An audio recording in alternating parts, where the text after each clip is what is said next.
看我们的独家追踪，难道又有飞碟出现了吗？有民众在北京景山公园游玩的时候，发现到呢，这个天空出现了不明的飞行物体，而且仔细看看这个飞行物体有亮点，还呈现半透明的状态。更奇妙的是，仔细看到这个物体呢，还有疑似3只触角，怎么看怎么奇怪，到底拍到的是不是飞碟呢？独家镜头。 去年11月中午12点，北京景山公园上空突然出现这个黑点，由左往右飞过来，越看越奇怪，因为黑点竟然还慢慢透出亮光。我当初拍到的时候，就是我知道那个不是我所已知的飞行物体哦，所以说基本上我是蛮开心的，我能够拍到这样东西，因为这种东西是可遇不可求的。 拍到飞行物的杜先生回家之后，特别把黑点放大、放慢速度来看，竟然发现黑点上的亮光一边飞一边从右往中间偏过来，显示它还会自己翻转，而且黑点呈现半透明，飞行速度忽快忽慢，飘忽不定。困惑的杜先生把影片放上网路，网友们议论纷纷。有网络上的一些朋友们有说过，那个可能是飞碟。 那至于说，我有给过一些专家，他们看过，他们认为说可能是滑翔翼。那就我的了解说，我没有看过是这样子的滑翔翼了。半年来，杜先生四处找答案，只是所有的解释都无法解除他的困惑。这个不明物体到底是什么，耐人寻味。东森新闻记者梁家明台北报道。 在北京所拍摄到的这个不明飞行物体，它究竟是什么东西呢？到底是不是飞碟？大家都很好奇。而一位研究飞碟多年的专家也特别把这段影片送到美国去进行鉴定，得到答案竟然是叫做飞棍。那么这是一种在1994年被发现、目前未知的生物，因为经常呈现棍子的形状而得名。只不过我们查了百科全书，却发现飞棍到底是什么样的生物，究竟存不存在，目前还是个谜。 飞行物体散发亮光，还有3只触角，到底是什么？有人说是一只鸟，但是一般的鸟类似乎没有半透明的身体和发亮的光点。再来，还有人觉得可能是飞在半空中的滑翔翼。不过，滑翔翼可以翻转飞行，也太扯了吧！这段影片到了专家手上，有不同的解答。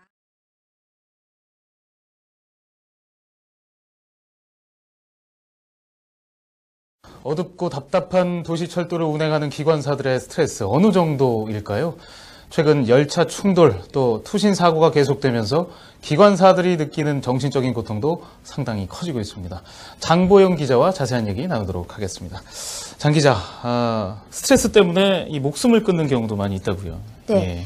지난달 서울과 인천 도시철도에서 근무하는 기관사 2명이 심리적인 압박을 견디다 못해 스스로 자살을 하는 사고가 있었습니다. 사실 부산에서는 이런 극단적인 선택을 하는 경우가 지금까지는 없었는데요. 하지만 그 스트레스 강도는 여느 곳과 다를 바가 없겠죠. 지난해 사고를 겪은 한 기관사를 만나서 이야기 나눠봤습니다.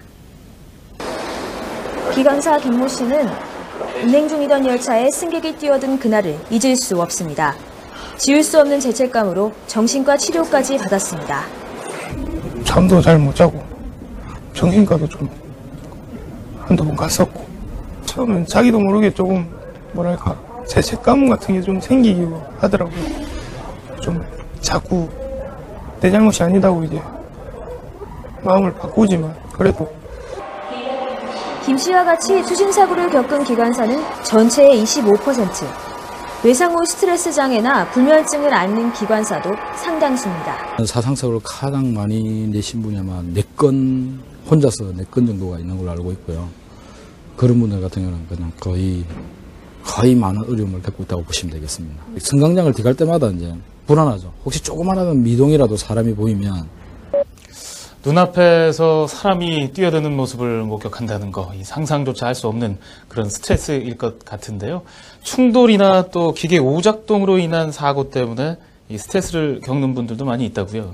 네, 사고를 내게 되면 대부분이 기관사의 과실입니다. 그래서 휴가를 받을 수도 없는 실정이고 정신적인 스트레스를 호소하기도 사실상 힘든 상황입니다. 네, 그러면 결국 사고가 일어나고 또 이런 사고 때문에 심리적인 압박을 받게 되고 계속해서 반복이 되고 있는 건데 해소할 수 있는 방안은 없습니까? 네, 기관사들은 지금 2가지 방안을 요구하고 있습니다. 스크린 도어를 전역에 배치하고 기관사 수를 2명으로 늘리는 2인 승무제를 도입하는 겁니다. 지난 14일 부산도시철도 안전대책위원회는 2인 승무제 도입을 촉구하고 나섰습니다. 승무원이 2명이면 사고 시 빠른 대처가 가능하고 정신적인 스트레스를 줄일 수 있다고 말합니다.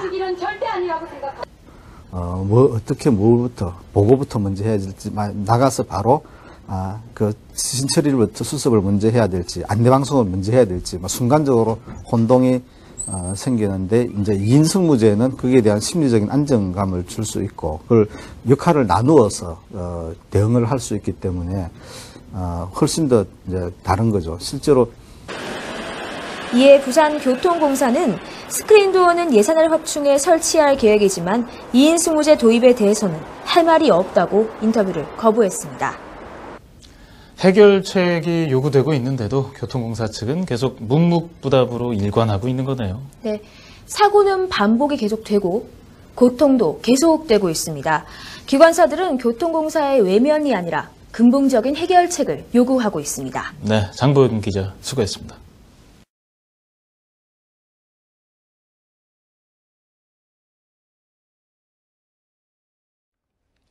地球から38万キロ離れた月に向けて電波を送り、電波を月の表面で反射させて地球上の離れた場所と交信するアマチュア無線の実験が衛星通信用の巨大なパラボラアンテナを使って今日茨城県で行われました。この実験は茨城県高萩市にある KDDI 茨城衛星通信センターの協力を得て日本アマチュア無線連盟が行ったもので、無線の愛好からおよそ100人が集まりました。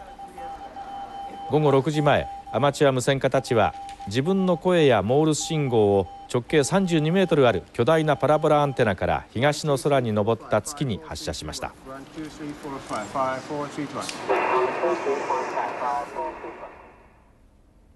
発射された電波は月の表面で反射し、およそ 2.5 秒後、日本に小玉のように戻ってくるのが受信されたほか、世界各地にも届きました。こんな信号を初めて聞いたんで非常にびっくりしております。アンテナが大きいんでその性能が出たかと思います。月で反射してくるなんて思ってびっくりしたし、大きくなったらやってみたいです。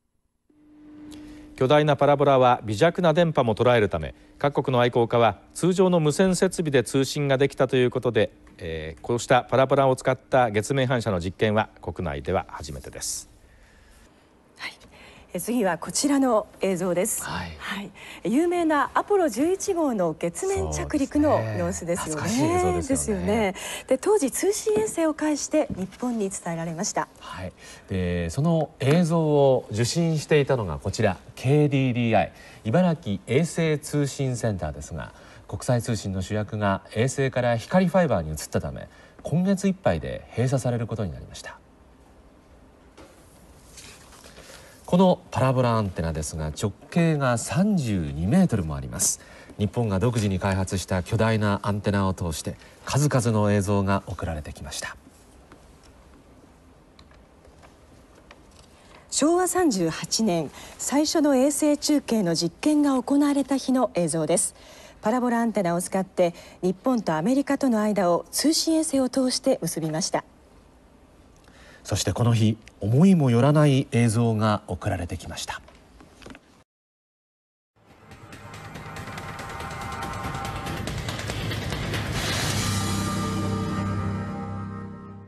新闻的开始呢，来关注南马大水灾最新进展。由于过去几天呢都没有下雨，部分地区如西加莫的水位呢开始消退。不过，基于河水全部都涌入下游，导致呢巴俄成为最新灾区。至今呢已经有1000多人被迫撤离家园。马上跟随记者翁敦清进入其中一个重灾区班族村了解情况。越靠近巴俄，就越明显的发现当地的水灾情况。道路两旁的油棕都浸泡在汪洋中，而部分的低洼路段也开始被淹没。其中的一个重灾区班厝村，更是因为水位高涨达到6米，而从1月31号开始就全村撤离，而整座的村庄也宣告沦陷。每次当我们在写关于水灾的新闻时候，都会使用比如说变成汪洋一片或是水乡折国这类型的形容词。但其实如果你没有亲身经历过这种情况的话，你永远都无法体会什么叫做洪水猛兽。由于附近的麻河衔接了上游的西加莫，因此当地的河水涌进了班处村，高涨的河水淹没了村庄大部分的地区。现在只有少数的村民住在2、3楼守护家园，而一些迁离到疏散中心的村民还心有余悸。4年就来一回哦，刚刚我们有买一点东西过去，淹到水的噻，我们买一点，多多少少买一点。现在又淹了，那些东西又完蛋了咯。政府最好是有做一些那些便宜物让不是讲让，好像我们有一点优先权，说给你们这些涨水的人或者是怎样，有一个地方给我们躲，不是讲给我们享福，因为现在我们要搬回去都怕嘞，不懂水还不会明年再来，那种恐惧感呐。另外，巴俄市镇也出现了3-4尺高的积水，当地民众被迫过一个苦哈哈的今年。年才是想回去娘家过夜，因为个外国姐姐也回来嘛，还是想去吃团年饭，就吃了就匆匆忙忙赶回来咯。因为怕这水灾淹上来啊，怕它东西货又搬高。我昨晚顾到天亮，懂吗？我一睡1个钟头起来，赶快摇到天亮咯。这样啦，早上4点又摇到8点，现在停一下。 자, 이 장성택 숙청 뒤에 북한의 정세는 한 치 앞도 모른다. 정말 이 표현이 가장 적당할 것 같습니다. 네, 북한의 살벌한 움직임이 우리 정치권에 어떤 파장을 일으킬지 충남대 김종래 초빙 교수 모시고 이야기 나눠보겠습니다. 안녕하십니까? 네, 안녕하십니까? 예. 만약에 북한에 정변이 일어난다면 한정을 좀 해서 우리 정치권에 미칠 파장이 엄청나겠죠? 지금도 정치인들이 잘 느끼든 말든 간에 큰 지금 변화의 후폭풍이 몰아닥칠 겁니다. 네. 북한, 냉정하게 얘기하면 북한 주민들에게는 너무 참 안타까우신 분들이지만 그분들에게는 저런 숙청이 그전에 하던 걸 또 하는구나. 뭐 이번에는 장성택이구나, 고모구나. 있어왔던 그저 일이니까. 나는 그저 조심하고 말 조심하면 되고 그 라인에 없었으면 되겠지. 다만 특이한 것은 어째 저렇게 노동신문이나 중앙TV에다가 저렇게 보도를 하는가. 그러니까 김정은이라는 사람의 권력이 굉장히 불안하구나. 뭐 정도 느꼈다면 우리 한국 사람에게 미치는 후폭풍은 북한 사람들이 느낀 것보다 나는 훨씬 클 걸로 봅니다. 왜 그러냐면은 김정일이의 북한, 김일성의 북한과 김정은의 북한은 같은 것보다는 너무 다른 것을 아주 생중계를 하듯이 생생하게 봐왔지 않습니까? 그래서 이것이 결국은 정치권에 엄청난 후폭풍을 몰고 올 거다라고 생각이 됩니다. 그 온 국민이 장성택의 숙청을 바라보면서 좀 많이 추격을 받았을 텐데요. 이번 일로 북한을 바라보는 시각이 또 국민들도 바뀔 것 같아요. 또 바뀌어야 된다는 그런 생각도 들거든요. 네, 그럴 걸 알려면 우선 통계를 하나 좀 보시죠. 저 작년도 대통령 선거 당시에 유권자의 통계입니다. 대략 한 4천만이 넘는 분들이 유권자인데 물론 다 투표했다는 거지만 유권자가 19세 이상 그중에서 19세부터 59세까지가 약 80%가 됩니다. 그리고 그 이상 유권자는 약 20% 됩니다. 그런데 이 숫자는 1년이 지나면서 이쪽이 더 19세부터 59세가 더 늘어났겠죠. 아무래도 돌아가신 분들이 많으니까. 그리고 앞으로 몇 년 지나갈수록 여기 비율이 더 늘어날 겁니다. 제가 왜 59세를 말씀드리냐면은 올해가 정전협정이 된 지 60주년 되는 맞습니다. 그 얘기는 쉽게 아주 단순하게 말씀드리면 6.25라는 거를 모르는 세대가 교육을 받았거나 간접 경험으로 받거나 자기가 공부를 했거나 말고 내가 본 사람들이 아니다라는 얘기예요. 그렇게 해서 김일성에 대한 견해는 간접적으로 이미지화돼 있고 우리는 그 나름대로 생각을 갖고 있습니다. 그 다음에 김정일 정권 때는 こんばんは。山形のスタジオからニュースと気象情報をお伝えします。今日午後、天童市で住宅の軒下に体長50センチほどの子熊がいるのが見つかりました。猟友会などが捕獲にあたり、住民などに被害はありませんでした。本日子熊が捕獲されました。今日午後3時ごろ、天童市上荻野戸で住宅の軒下に子熊がいるとこの家の近くに住む人から警察に通報がありました。地元の猟友会や市役所の職員、それに警察官などおよそ20人が出て捕獲に当たりました。その結果、およそ1時間後、この家の隣にあるさくらんぼ園にいた体長およそ50センチの子熊を見つけ、プラスチック製の農業用のコンテナをかぶせて捕獲したということです。ちょっとこんぐらいですかね。鼻息荒くして興奮してるような感じでしたね、子供のクマ。やっぱ近くに親グマいるんじゃないかなって思って、心配になりましたね。はい。警察によりますと、住民や捕獲に当たった人に怪我などの被害はなく、子熊はこの後山に放されたということです。子熊が見つかった住宅の近くには小学校もあり、警察は周辺をパトロールするなどして警戒に当たっています。